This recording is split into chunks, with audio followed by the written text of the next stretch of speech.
So students, बहुत ही interesting question अब हमारे सामने है। दैट इज़ एक्सरसाइज 3.4 के क्वेश्चन 2 का सेकंड पार्ट। ये क्वेश्चन में एज के रिलेटेड हमें प्रॉब्लम दी गई है और क्वेश्चन को इजी बनाना तो हमारे को ही मालूम होना चाहिए कि हमें क्वेश्चन को किस तरीके से इजी वे में सॉल्व करना है एंड अपनी कन्फ्यूज़न को बहुत ही इजीली दूर करना है। तो क्वेश्चन कितना भी घुमा के दिया गया हो उसमें कंडीशंस तो दी ही जाती हैं तभी इक्वेशन बनेगी, और इक्वेशन बनाने की जो ट्रिक है वही आपको समझनी है। यहाँ पे क्वेश्चन में दो पर्सन्स के बारे में बात की जा रही है, नूरी एंड सोनू।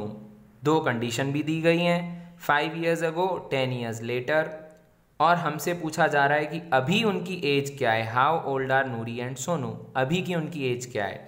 तो जैसा आप देख रहे हो हमने यहाँ पे एक टेबल फॉर्म कर लिया है शोइंग प्रेजेंट एज, फिर क्योंकि यहाँ पे 5 years ago and 10 years later इस तरीके की दो कंडीशन दी गई हैं, तो हमने 5 years ago एक कंडीशन सेट की है और 10 years later वो एक कंडीशन सेट की है। अब क्वेश्चन देख लेते हैं क्या दिया है, एक बार रीड कर लेते हैं। 5 years ago Noori was thrice as old as Sonu. 10 years later, Noori will be twice as old as Sonu. How old are Noori and Sonu? यहाँ पे नूरी और सोनू की हमें प्रेजेंट एज माननी पड़ेगी। तो हमने नूरी की एज मान ली, लेट अस से x। नूरी की एज हम x मान लेते हैं, सोनू की एज हम y मान लेते हैं। अब 5 years ago जो पहली कंडीशन दी गई है 5 years ago, उसमें हम क्या करेंगे, एगो है यानी माइनस करेंगे। उनकी एज कम थी 5 साल पहले, दोनों की एज में से हमने -5 कर दिया। 10 years later 10 साल के बाद हमारे अकॉर्डिंग उनकी एज में 10 ऐड हो जाएगा।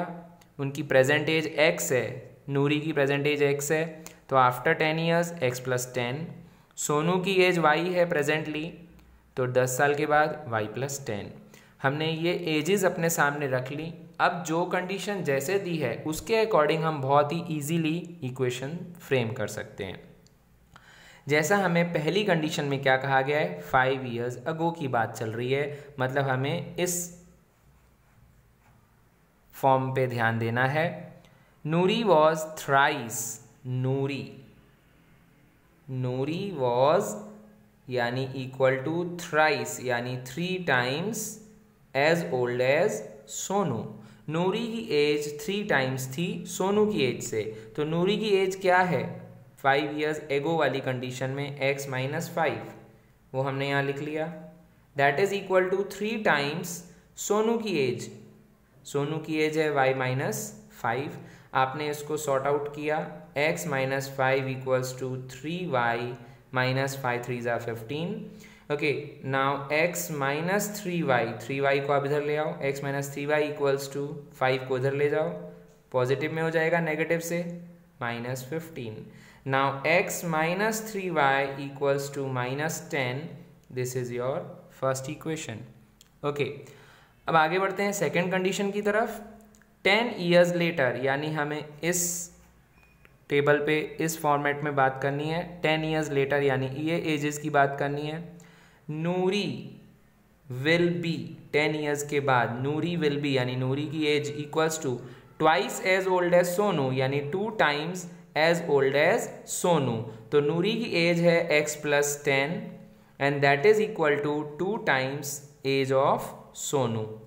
ओके, अब हम इसको भी सॉल्व कर लेते हैं। x + 10 = 2y + 20, x - 2y = 20 - 10, x - 2y = 10। ये हो जाती है हमारी सेकेंड इक्वेशन। हमें इन दोनों इक्वेशंस को एलिमिनेशन मेथड से बहुत इजीली सॉल्व कर सकते हैं। कोई भी एक वेरिएबल का जो कोफिशिएंट है वो सेम होना चाहिए। हम x देखते हैं तो दोनों में हमें x दिख रहा है। हमें यहाँ कुछ भी नहीं करना है, सिर्फ इक्वेशन को सब्ट्रैक्ट करना है, क्योंकि यहाँ भी +x है, यहाँ भी +x है। तो चलिए कैसे करते हैं, x - 3y = -10, x - 2y = 10। आपने यहाँ पे साइन चेंज करना है, -x यहाँ पे प्लस किया या माइनस कर दिया। x माइनस एक्स कैंसिल हो गया, -3y + 2y, -3y + 2y, -3 + 2 क्या होता है, -1 होता है, यानी -1y, -10 that is giving us -20, minus minus got cancelled, y equal to हो गया 20। y की वैल्यू कोई भी इक्वेशन में पुटअप कर दो, चलिए सेकंड इक्वेशन में पुटअप कर देते हैं, x - 2y = 10, x - 2 y की जगह पे 20 रख लिया 10, x - 40 = 10, x = 40 + 10, x equal to आ गया 50, x की वैल्यू 50, y की वैल्यू 20।